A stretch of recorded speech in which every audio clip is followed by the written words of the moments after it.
Dernier sujet un petit peu différent sur les relations humaines et la médiation par notre président Henri Coudane. Pour passer, c'est là. Yes. Merci. Celui-là. Merci, mon cher président, mon cher François. Alors évidemment, on est dans un sujet, les conflits à l'hôpital, et vous savez que ces conflits, quelles qu'en soient les causes, les conséquences, vont entraîner un certain nombre de dysfonctionnements au niveau des relations humaines, que l'on soit d'ailleurs dans le public ou dans le privé. Et il faut essayer de sortir de ces problèmes de conflit. Et là, il y a un nouveau truc. Alors, c'est purement administratif, mais ça a été institutionnalisé de façon très récente, que l'on appelle effectivement la médiation et qui peut régler un certain nombre de choses dans les situations hyper conflictuelles, que vous soyez encore une fois dans le public ou dans le privé et que vous connaissez. Alors les conflits à l'hôpital, ce sont des choses qui sont anciennes et qui sont connues et qui ont été mis en exergue dans les suites d'un PUPH cardiologue qui s'est suicidé en se défenestrant du 7e étage de son bureau à Georges Pompidou en décembre 2015. Alors il y a eu effectivement un certain nombre de décisions qui ont été prises. Si vous voulez, on retrouve tous les ingrédients que l'on retrouve dans la discussion générale qu'on vient d'avoir, dans toutes ces situations conflictuelles, puisqu'on est dans le conflit à l'hôpital. Alors, bien sûr, il avait des problèmes avec son chef de service, et ça, c'est la totipotence de certains chefs de service. Il était placardisé. Et il s'était mis en arrêt de travail pour une affaire de dépression. Et lorsqu'il rentre, il s'aperçoit que la serrure de son bureau avait été changée pendant son absence. Alors vous allez me dire, ça c'est encore une histoire qui ne peut exister que parmi les PUPH, mais ça peut exister partout. C'est-à-dire qu'on lui avait effectivement on lui avait interdit l'accès à son bureau. Évidemment, ça n'a pas arrangé effectivement son syndrome dépressif. Et puis finalement, 2 jours plus tard, il saute du 7e étage de son bureau dans lequel il avait pu finalement rentrer. Alors le directeur général de la PHP à l'époque a dit que toute la lumière devait être faite sur ce drame. Il y a une enquête qui a été effectuée et il y a surtout une inspection qui a été réalisée à la demande du ministère et qui va conclure à un homicide involontaire. Un homicide involontaire, là on est dans le code pénal. Pour la PHP, c'était quand même important. Donc l'inspection a fait un signalement au procureur de la République de Paris, donc au mois de janvier 2017, et parallèlement il y a une information judiciaire qui a été ouverte pour harcèlement moral. Donc voilà encore, si vous voulez, le mot que l'on retrouve dans la plupart des conflits, le harcèlement. Alors ces conflits à l'hôpital, à l'époque Marie-Celle Touraine, qui était ministre de la Santé, demande à Édouard Couty de constituer un groupe de pairs et qui est constitué en 2017. Alors je reparlerai d'Édouard Couty parce qu'on a dit beaucoup de mal des directeurs généraux, en particulier dans les CHU ou de la direction à l'hôpital. Je peux vous assurer que lui, vraisemblablement, il y a une exception. J'ai été vice-président de la conférence des doyens. Ah mais on ne peut pas être, tout le monde ne peut pas être d'accord, c'est sûr, mon cher collègue, parce qu'il y en a qui ne sont pas d'accord. Mais la discussion sera ouverte. Je peux vous dire que j'ai constaté que c'était un homme d'ouverture et que parfois cette ouverture, il l'a mise au service des PUPH que nous étions à l'époque et que nous sommes toujours.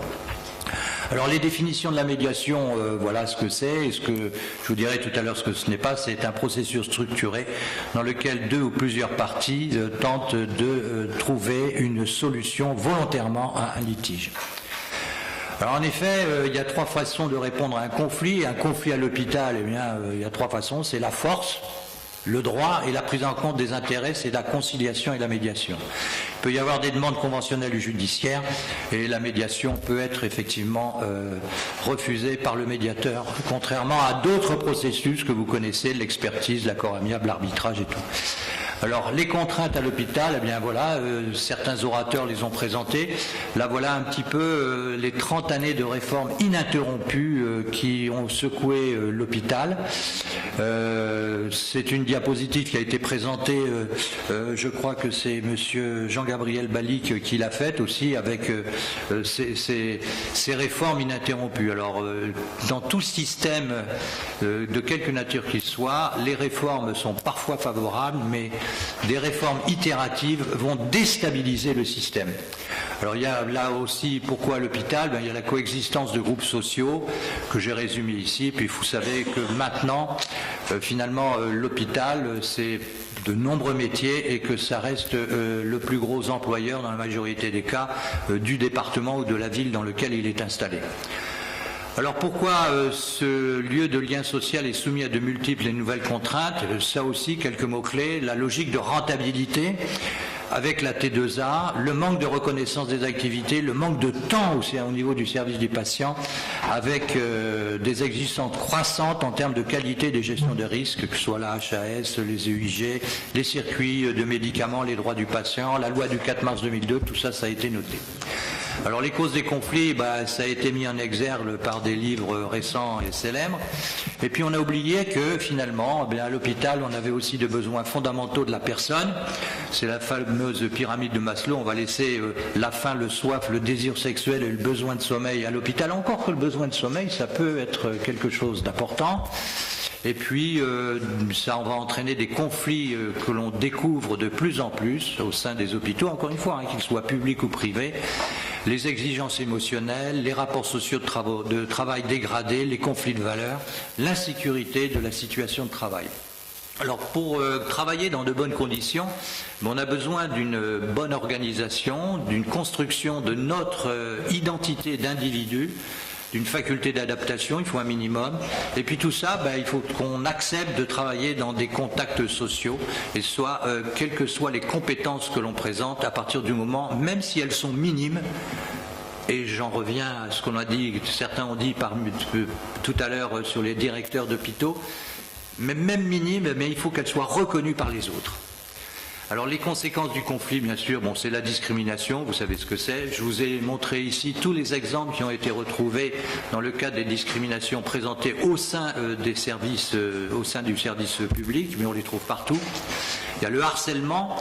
Alors le harcèlement, vous savez ce que c'est. Vous savez aussi que maintenant le harcèlement constitue au niveau du code pénal un délit. Alors il peut être moral, sexuel, etc. Et tout ça peut avoir des conséquences, et en particulier de maltraitance. Alors ça a été décrit dans les hôpitaux, en particulier chez les enfants, mais surtout dans les EHPAD avec les personnes âgées. La première cause effectivement de maltraitance, c'est pas les personnes âgées qui se tapent entre elles, ce sont les soignants au sens large, mais médecins, etc., mais qui maltraitent les personnes âgées. Et tout ceci provient de tous les problèmes qu'on a décrits. Alors les conséquences aussi, c'est l'humiliation. Alors sur la diapositive de la partie droite, là, vous voyez, où il y a, on va dire, un directeur qui ouvre la porte d'un professeur des universités qui lui dit « Vous vous plaisez toujours dans votre nouveau bureau que je vous ai donné ». Et ça, c'est caractéristique de l'incidence psychologique que l'on peut avoir, qu'on soit professeur ou d'ailleurs pas professeur, vis-à-vis du territoire dans lequel on doit s'installer au sein de l'hôpital. Alors les conséquences des refus, c'est la rupture du dialogue, qui est, je vous ai mis ça là, 6, 9, et puis ça se termine toujours connard, connard, et puis voilà, c'est le dialogue. Et c'est malheureusement caractéristique, et ensuite ça entraîne des conséquences psychosociales qui peuvent être dramatiques. Alors la médiation, finalement ça a été assez vite, puisque Édouard Couty a pris ça en charge, donc Marisol Touraine l'avait sollicité, et ensuite Agnès Buzyn. Il y a un décret, ce décret date du 28 août 2019. Ce qu'il faut savoir, c'est que la rémunération, l'organisation structurelle avec les médiateurs régionaux, eh bien ça s'est terminé le 27 novembre 2019. Donc vous voyez, ça a été relativement vite, ce qui prouve là encore que les tutelles se rendent compte de la gravité de la situation. Alors c'est quoi la médiation? C'est ce qu'on appelle un mode alternatif de règlement des litiges. Ce n'est pas une expertise, un accord amiable, un jugement, un arbitrage, ni même une conciliation.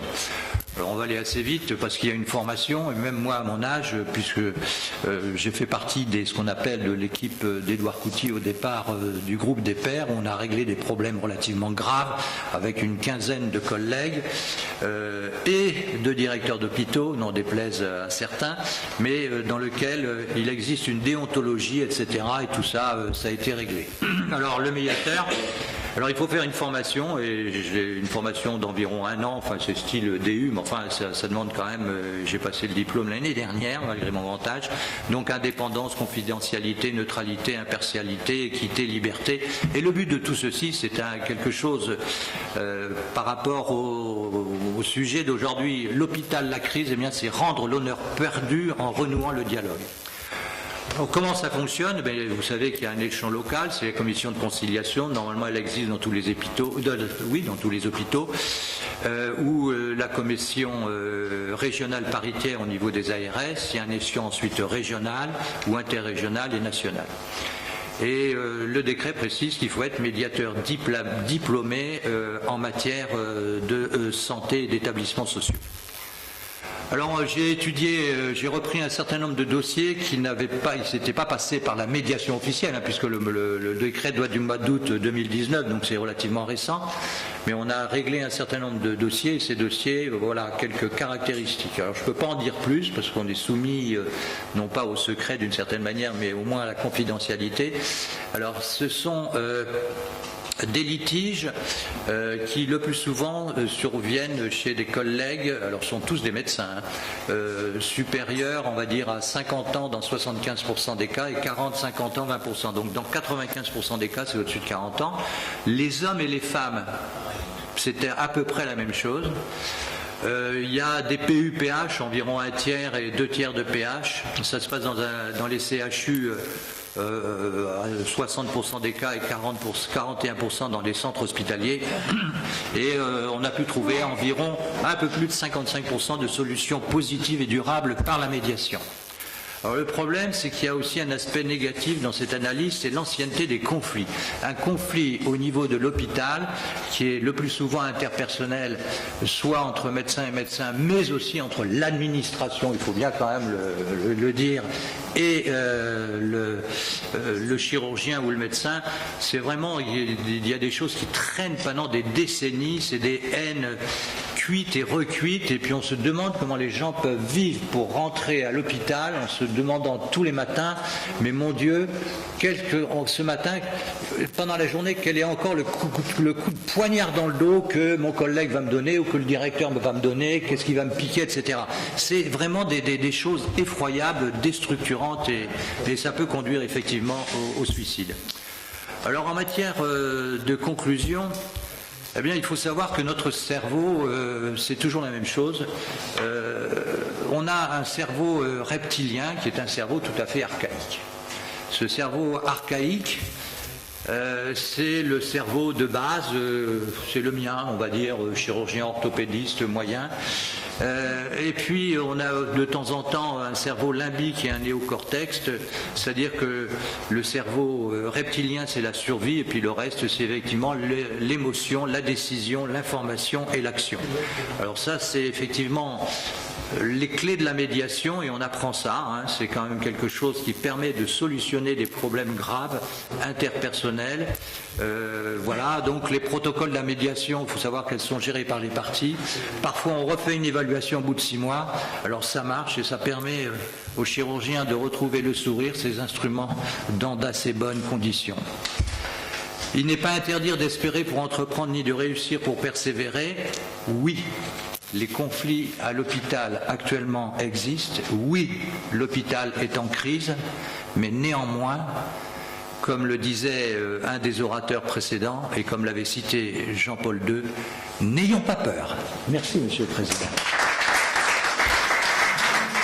Des questions ou des remarques que vous voulez faire ou poser à notre Président?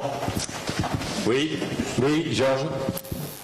Simplement, pour rappeler que la médiation est quelque chose d'utile dans les conflits entre l'établissement hospitalier et des spécialistes ou des médecins, mais que ça peut être très utile aussi pour en avoir fait un certain nombre entre l'établissement lui-même et les patients, ce qui évite souvent d'aller jusqu'à une instance judiciaire, c'est sûr, mais même simplement aller jusqu'à un arbitrage, car qu'on arrive en prenant beaucoup de temps et de patience et de connaissance du dossier à désamorcer un certain nombre de choses, à expliquer, ce qui permet aux patients ou aux ayants droit de se désintéresser de l'aspect purement juridique de l'affaire. Tu as tout à fait raison, Georges. Je n'ai parlé que des problèmes effectivement liés aux structures hospitalières, qu'il s'agisse de l'administration ou des collègues. Tu as tout à fait raison. Jacques et puis Hervé. Moi, je voulais te demander, dans ton expérience, combien de fois tu t'es aperçu que, parce qu'on dit souvent, ils s'engueulent, ils peuvent pas se blairer. En fait, j'avais toujours tendance à penser que c'est pas deux hommes qui s'engueulent ou un homme et une femme, c'est en fait une différence de stratégie, une différence de politique, que derrière les conflits d'hommes, il y a autre chose derrière. J'aimerais avoir ton opinion. Oui, c'est exact. Il y a les vieilles querelles d'école que nous, PUPH, on a bien connues, mais généralement, ils en sont restés au cerveau reptilien et ils sont engoncés. C'est l'histoire du 6 et du 9. Il y en a un qui dit C6, l'autre qui dit C9, et puis c'est un 6 renversé ou un 9 qui est debout, et puis après, ça... Vous savez, moi j'ai entendu dire certains directeurs d'hôpitaux, pour rapporter du vin à ce qui a été dit, de toute manière, ils disent c'est pas compliqué, si vous voulez avoir la paix dans mon hôpital, je mets 2 médecins dans la même pièce et au bout de 5 minutes, ils finissent par s'engueuler. Donc, mais non, mais ça c'est des... Ça c'est reptilien. Pardon ? Ça c'est reptilien. C'est reptilien, mais voilà. Par contre, je dois dire que... Pardon. Parce que l'orateur précédent, mais je ne l'investigue pas du tout, disait qu'il y avait des doyens qui refusaient, par exemple, d'ouvrir des stages ou qui ne mettaient pas beaucoup de volonté. Je vois que là vous êtes très très politique, mais non, ils y mettent de la mauvaise volonté ou ils l'interdisent carrément. Le doyen a parfois un pouvoir subliminal qui n'est pas négligeable. Mais ayant été doyen moi-même et vice-président de la conférence des doyens, je veux dire qu'il y a des efforts quand même qui sont faits et de plus en plus de facultés ouvrent des exemples, c'est très très bien. Alors on dit souvent mais il y a des problèmes d'assurance, tout ça peut être géré, ça peut parfaitement être géré.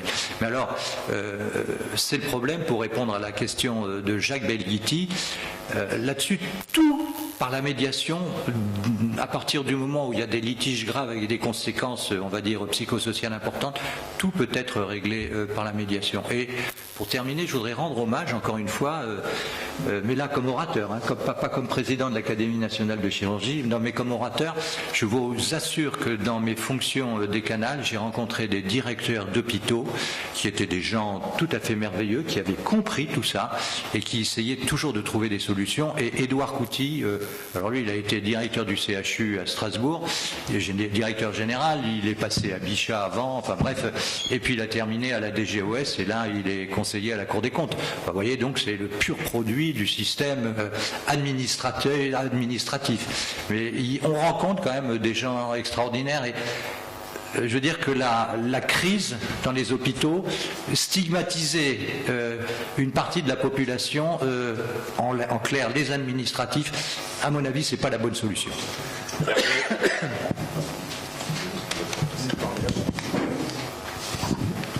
Ma critique dans ce que vous dites, c'est que la décision finale, elle n'est pas prise. Je vais vous donner un exemple. Excusez-moi, vous pourriez répéter, j'ai pas entendu. La critique principale que je fais à ce que vous venez de dire, c'est que la décision finale, elle n'est pas prise. Qu'est-ce que je veux dire par là ? On est de plus en plus confronté au harcèlement moral. Oui. Harcèlement moral qui n'est pas qu'un harcèlement moral de médecin à médecin, mais qui est aussi un harcèlement moral de médecin vis-à-vis du personnel avec qui on travaille. Exact. Oui. On est confronté, et je suis personnellement confronté dans mon service à cette situation, où il y a eu un audit fait par l'AP qui correspond à la définition parfaite de ce que vous avez dit, qui est la médiation et relations humaines, et l'audit, il est indiscutable il est inacceptable d'accepter ce que le médecin fait par rapport au harcèlement du personnel. Donc on est bien sûr confronté à ce moment-là à qu'est-ce qu'on fait et quelle va être la décision. Et quelles sont les décisions actuelles? Eh bien c'est des non-décisions. Qu'est-ce que je veux dire par non-décision? Ça veut dire qu'on va d'abord chercher un service où on pourrait envoyer la personne où ça se passe mal dans le service. On dit oh là là, elle est pas bien. Sauf qu'une réputation, on sait très bien quand il y a un harcèlement, tout le monde le connaît. Donc personne ne veut de cette personne. Et pour essayer, par rapport au PUPH, de leur dire stop, on arrête là, on vous démissionne, vous êtes sorti d'un service parce que ce n'est plus acceptable, eh bien ça, ce n'est pas fait. Et pourquoi ce n'est pas fait? Et là, la conséquence du problème de Ménien en 2015, ça a été oh là là, on n'a qu'une peur à la paix maintenant, c'est qu'un autre PU puisse se suicider. On oublie que... C'est produit d'ailleurs. Mais bien sûr, mais on oublie que le personnel qui est harcelé, que ce soit l'aide-soignante, l'infirmière, la sage-femme, dans le cas particulier, ou les sages-femmes, elles peuvent aussi se suicider, mais actuellement on s'en fout complètement. Parce que la seule chose qui compte, c'est le PU, et qu'actuellement il n'y a aucun moyen pour dire qu'un PU, eh bien, il faut qu'il parte, qu'il soit mis dans un placard peut-être ailleurs, mais en tout cas, qu'il soit arrêté dans ses fonctions.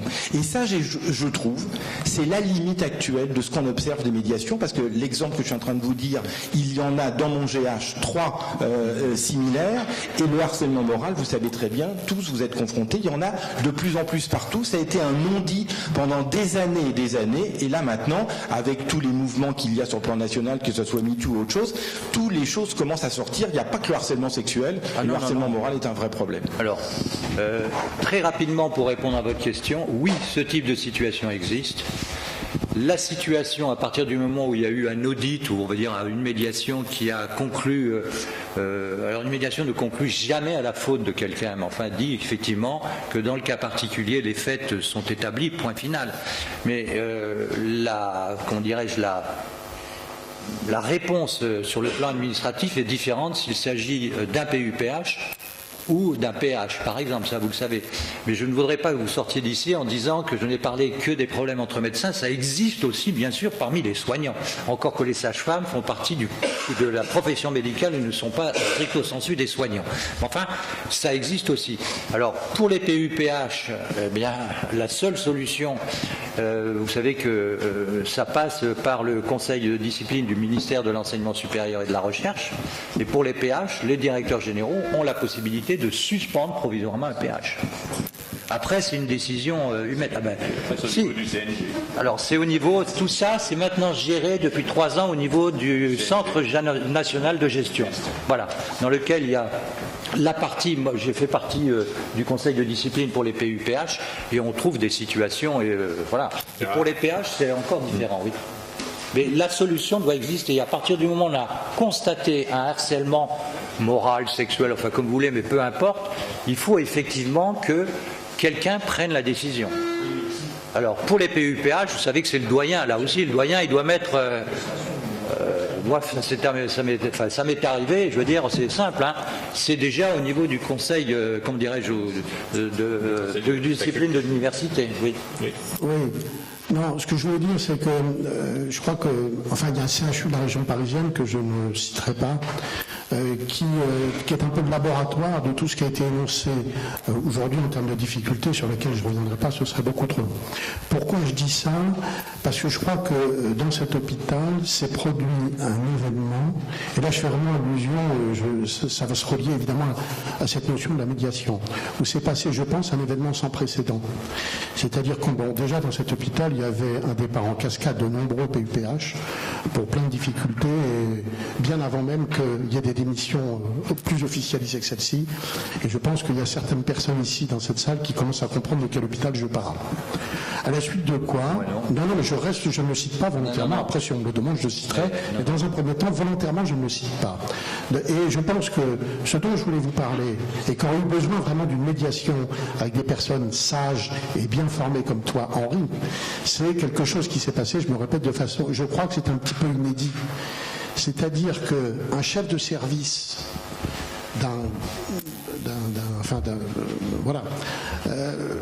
a été démis, n'a pas été renouvelé dans ses fonctions au bout de 5 ans, parce qu'il était en conflit ouvert avec la direction, la directrice de son hôpital, il était aussi en conflit avec la communauté médicale. Mais bon, c'est vrai. Donc il y avait une double composante là-dedans.